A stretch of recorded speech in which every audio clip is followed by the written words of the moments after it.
Motorola and Baofeng are probably one of the most two-known brands when it comes to contacting others through two-way radio communication. Now, when it comes down to radio nerds, we're going for Motorola. 100%. But let's talk a little bit about why the Baofeng is a good starter radio for those getting into two-way communication. Now, getting into two-way communication is a pretty nifty thing. I congratulate you for it if you're watching this video because of that. Now, the Baofeng is good for a couple reasons. It has a very high and low range of frequencies that it can tune into. However, the only thing is there's no safety features stopping you from pushing that talk button. So, say you were to put this on a fire department frequency and you accidentally lose it and someone gets on it, starts talking on it, you could get in a lot of trouble. Now, let's talk a little bit about analog and digital communications. One of the two biggest factors that it comes down to when looking at whether you should buy a Motorola, a Baofeng, a Kenwood, an ICOM, when it comes down to all that, it comes down to privacy, digital versus analog, and it comes down to range, frequency, and distance range. Now, let's take a look here. What is the difference between analog and digital? Analog is simply just your voice being sent through radio waves. Essentially, what would be 1980s radio stations. Some radio stations still today use analog voice transfer. That's how it gets to your car radio or your radio in your home.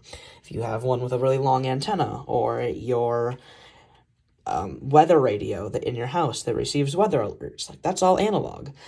And so it's just radio waves being sent back, and that's how your voice is transmitted. So using my Motorola, you can clearly hear my voice through both of the radios, and it's working perfectly fine for both of them.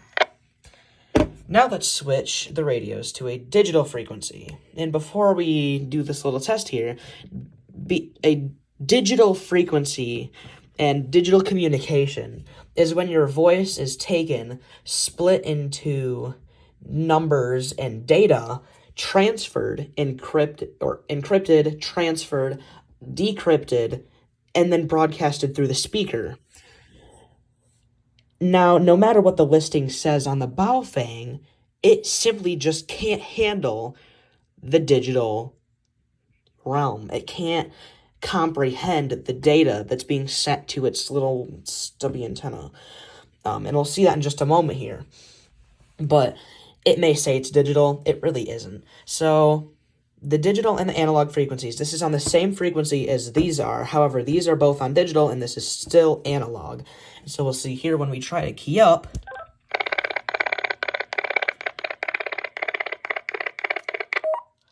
It simply just can't comprehend the data it is receiving and just decides to have a seizure because it doesn't know what else to do. However, if we move this over and out of the way and put the Motorola in the spotlight where it should be, you can hear that it comes out perfectly fine. Now, there is a little bit of a delay, but that's just because it's receiving and decrypting and sending and stuff. But yeah, and there's a lot of features that the Motorola gets into that we won't get into today. But really, the moral of this entire video is to get rid of Baofeng forever and only buy a Motorola, because that's how it should be. But humanity is failing, and there's people with Baofengs, and it's making me want to throw up. Go on eBay, get a Motorola, and you'll see why I have a smile on my face when I turn these on. You'll understand it. The pureness of radio communication, the happiness it brings me. That got a little out of hand there. Sorry about that. Anyway, that's just what it comes down to. And privacy, it works the same way as digital communication. It encrypts it, sends it, and then shut up. And yeah, so the only way that's going to happen is if you have the same alias programmed into both the radios and the same code, and so it can decode it. Decode! There it is. Okay, anyways, yeah, so thanks for tuning in. This is Radio Nerd, and I'm gonna be heading out. Probably gonna go burn this thing. Anyways, bye!